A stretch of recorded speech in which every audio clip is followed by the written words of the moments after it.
Okay, we're gonna make relief tiles.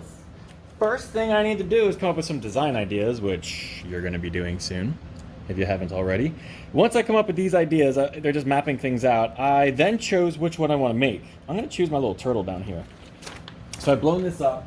This could be notebook paper, this could be in a sketchbook, it could be printer paper, it could be sketch paper, anything that you want. But what you have to do is make it the size that you want your tiles to be.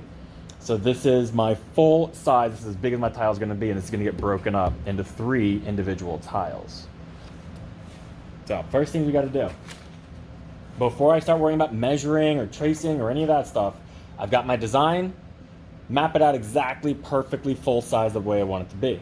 Now I need to make a clay slab that's this big. In order to do that, we're gonna use our slab roller here. This is a wonderful slab roller. It saves you a bunch of headache trying to flatten things out. There's always 2 canvases. And if there's not, you need to find the second one.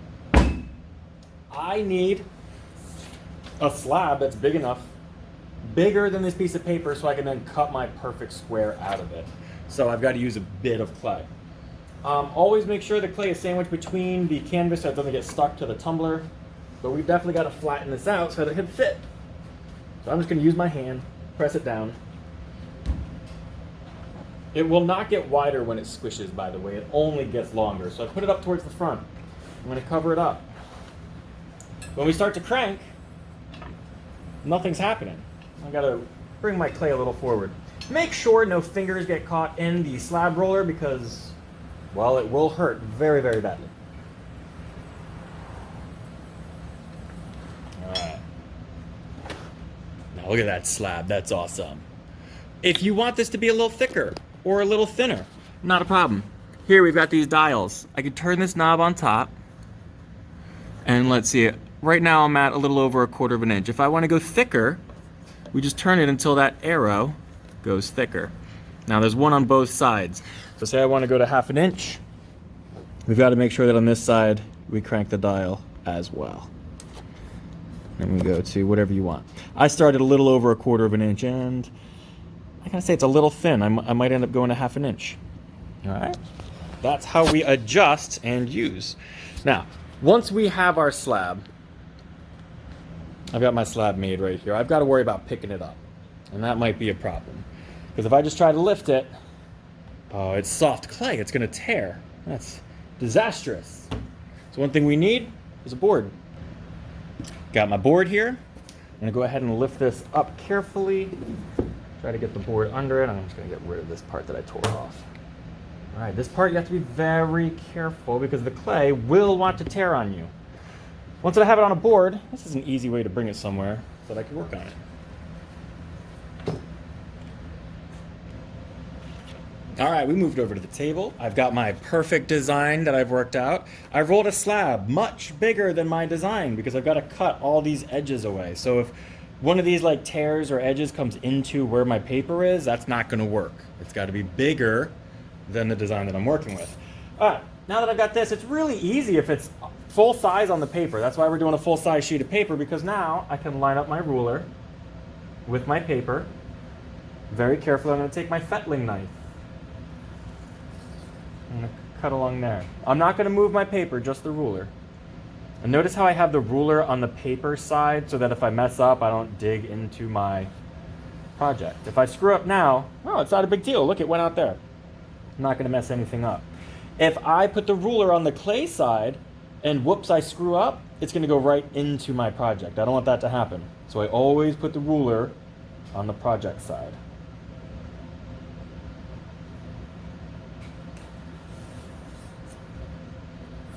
This will be my last one.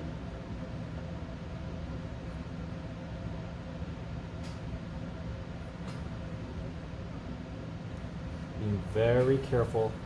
I have to make sure my knife stays vertical. If I'm cutting at a weird angle and the knife's like angled weird, then the walls are going to be angled weird, and I don't want that to happen. I want this to be nice and pretty with walls that are straight up and down. Let's take a look at this real quick. Look at that. See those vertical walls? Nice and pretty. Okay, we know that this slab is now the size of my drawing. Very cool. Well, our next step is to transfer my perfect design onto the clay. This transfer is very easy. You can use a ballpoint pen, you can use a pencil. Whatever you use, try to make sure it's not super sharp, because that'll cause you issues. All right, I line this up perfectly on the edges. And now, this part's easy because I've already done my drawing. I just have to trace it. When I do my tracing, I always drag the tool, in this case it's a pencil, I drag it towards me. And I try to match up the best that I can. If I push down too hard, it tears through. Not too worried about it. I'm only doing this the one time, so you want to make sure to not tear deep into the project, but if it tears a little bit, not a big deal. If any of your paper gets left behind on your clay, also not a big deal. So I'm going to go through. Notice that I'm not vertical. I can very easily stab through this paper, and that's a problem. We don't want that to happen. So I'm carefully, at a very shallow angle, dragging my pencil or pen or whatever you're using across the paper. Now under this is just really soft clay, so it's not very difficult to get it to do the little imprints that you want.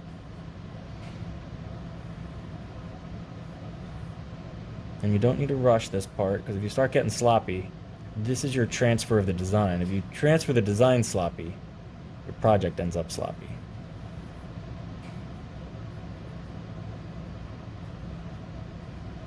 And as I'm going, I can even take a look. And look at that, it's starting to show up in my clay. Not all of it, I'm missing some, so I gotta finish up, and definitely gotta make sure this goes right back where it was. Otherwise, these things don't line up, and that would be bad.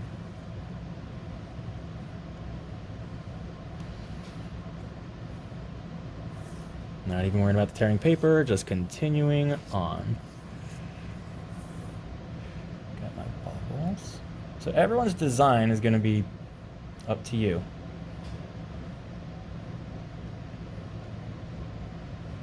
All right, now as we talked about, the idea here is we're going to try to carve this to make it look like anything that's behind falls back in space. So we're going to carve the background down to leave our object forward. And what's our object here?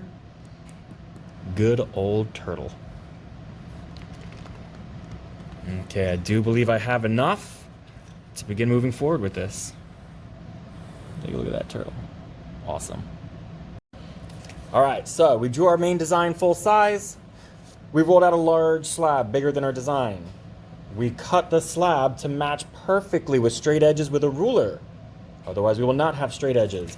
I lined it up exactly with my paper to get nice square edges. If you don't, you're not careful with that, and ends up really sloppy, you're gonna lose credit. So make sure you're taking the time to make it nice. After that, we trace the design in. Once the design is transferred into the clay, and only when the design is transferred into the clay, can we now cut this into our 3 tiles. So I'm gonna take my ruler, measuring from the left. And if I start measuring on the left later, I'm going to be measuring on the left as well. We don't flip sides. So I'm measuring on the left. I'm 11 inches. 11 divided by 3 is 3.6666, repeating. So I'm going to go to 3.5. I'm going to go over a tiny bit and put a notch. Then I'm going to measure from there 3.5. Again, go over a tiny bit and put a notch. I'm going to do the same thing up on the top. I'm not flipping my ruler over because I don't want to measure from the opposite side. I'll get skewed lines. I don't want that to happen. So I'm starting from the left, 3.5, and then over 1 notch. And then from there, I'm going to go over again, 3.5.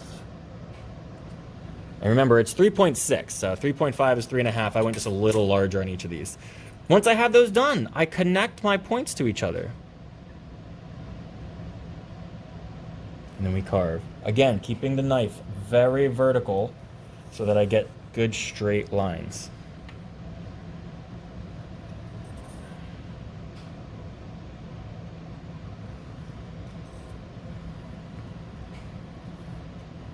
All right. Once this is done, I can carefully separate these. These are still soft, so I have to be careful until they start to dry a little bit, get a little leather hard for me, okay? All right, once you get your full design made, you get your full slab cut to the size that you need it. You get the design traced into it perfectly. You then cut that into your 3 exact tiles. I now have an image transferring between the tiles, and it's time for me to start carving.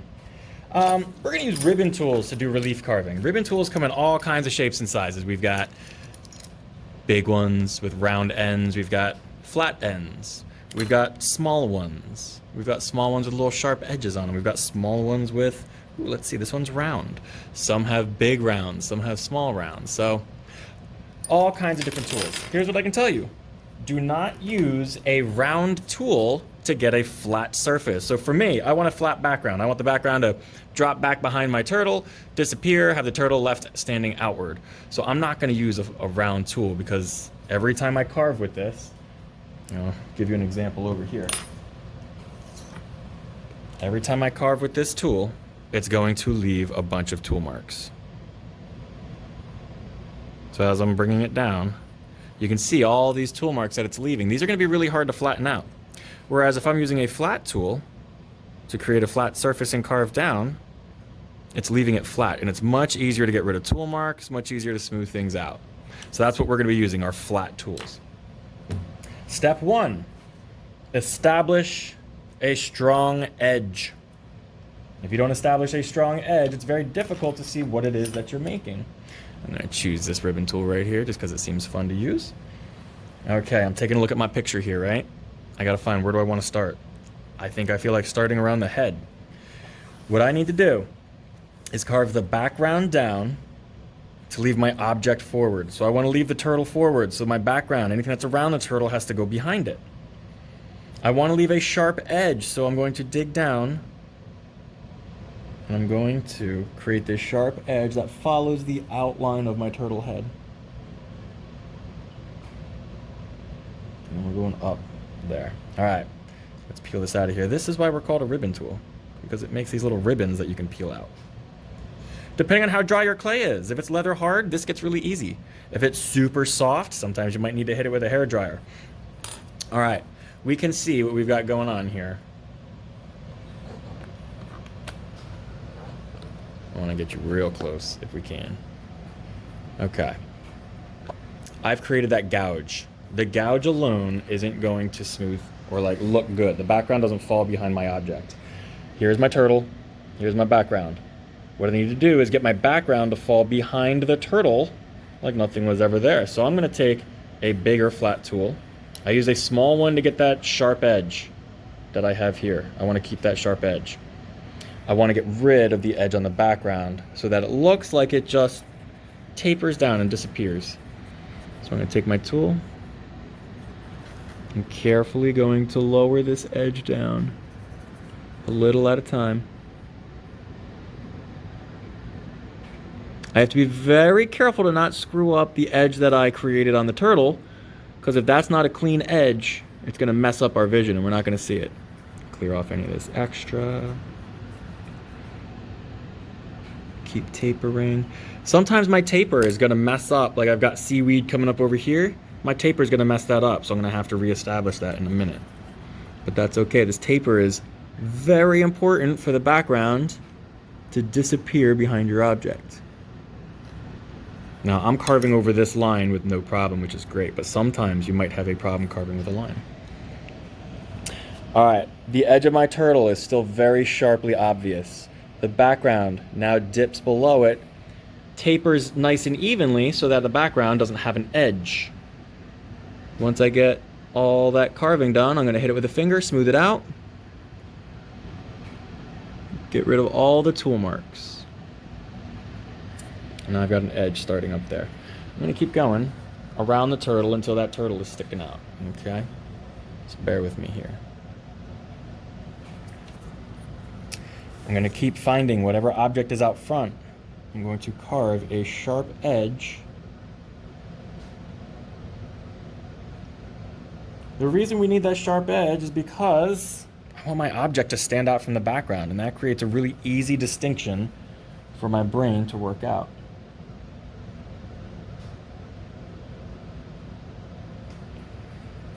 All right, now I've got that, but you notice how it's just a gouge. We're not leaving a gouge. The background has to go back in space.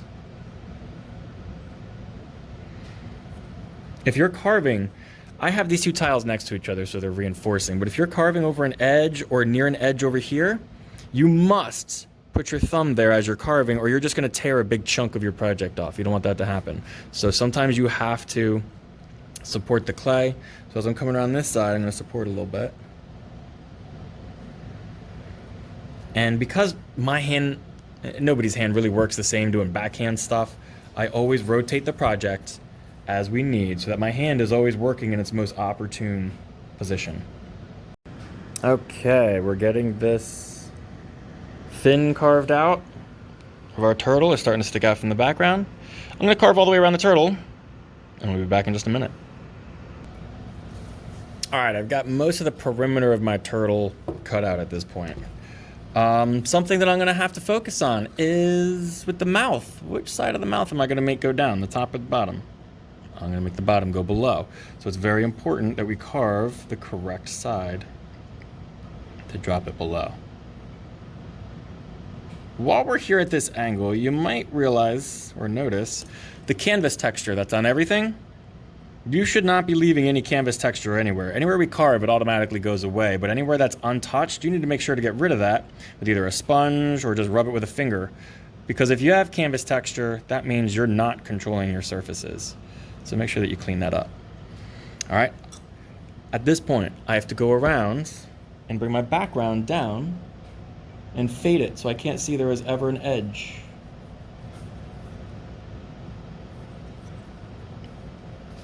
And this is something that just takes patience. You can't move too fast. Got to focus on where you're going. You have to plan it out before you start carving, or else you have no idea what it is that you're carving. Again, here's one of those areas on the edge I have to support with my hand a little bit, depending on where I'm cutting.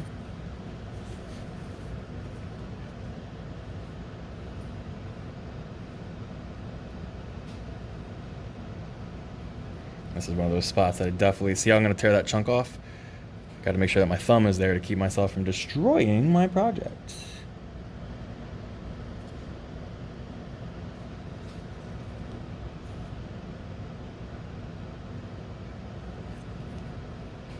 And if you can see that there's a sharp edge there where the background just abruptly ends, that background needs to be feathered more, tapered down. Fix my edges.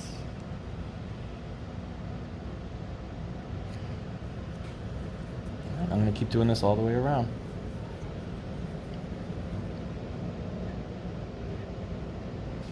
If you have things that overlap, like I know his shell is down here, but the head is in front of the shell, so I'm still putting the shell behind the head. And then we can layer things over and over, like I've got the top jaw is in front of the bottom jaw. The bottom jaw is still in front of this shell. This shell is still in front of this background. Oh yeah, just because of the way that I'm carving the background to go behind.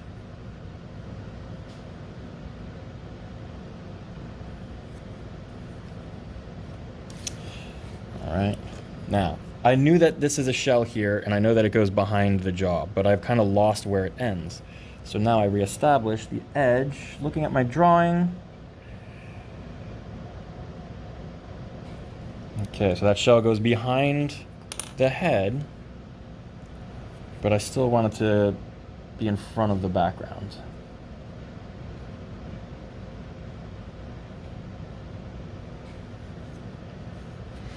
All right. We are slowly getting there. I've got most of my perimeter carved back.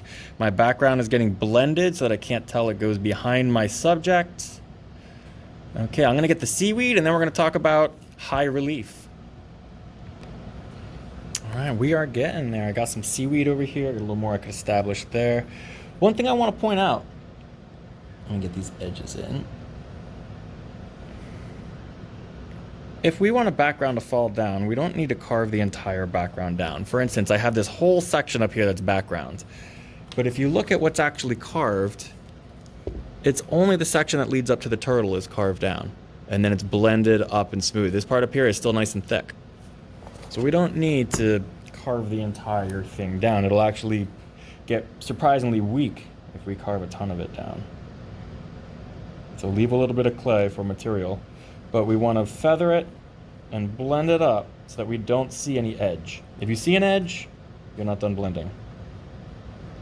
And then again, I always like to smooth it out with either a thumb or a sponge or a finger, depending on what fits. Sometimes your thumb might not fit in some places, or a sponge won't fit. Always get that texture away, smoothing everything out. So I don't need to carve the entire background down, just the area that leads up to my turtle.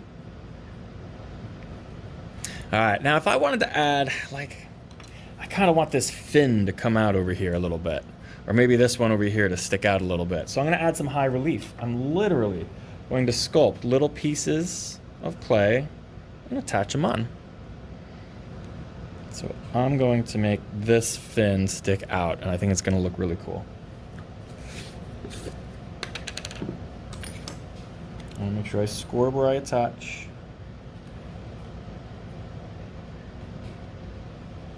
Enough slip that we know we fuse. And attach this guy right here. If it's too big, I'm going to trim it down to make it the right size. All right, and I have a fin, or a flipper, sticking out. I'm going to continue to blend it until it blends in completely and looks beautiful. And we'll clean this up as we go. But right now I've got the material on there, so that's great. You can start seeing high relief versus low relief. All right, I'm going to keep working. All right, we have carved out pretty much all the background that I want to carve out. There's only so much of these little pieces that I can get rid of until it starts to dry a little more, and then it gets easier and easier. And as we get leather hard, you'll notice it's much easier to start smoothing all this stuff out that's back here. When it's really soft, that could be an issue. And as it gets leather hard, it gets easier and easier and easier. So right now we have our turtle sticking out from the background. Here's a problem though, is today when I was working, the tiles got a little blended together. I worked over that crease, so I got to separate that again before I can go and store this. So I'm very carefully just lining this up again, trying to not damage what's underneath. And I'm just going to separate these. They've already been cut. I'm just going to take it nice and easy so I don't damage anything. All right, there's one.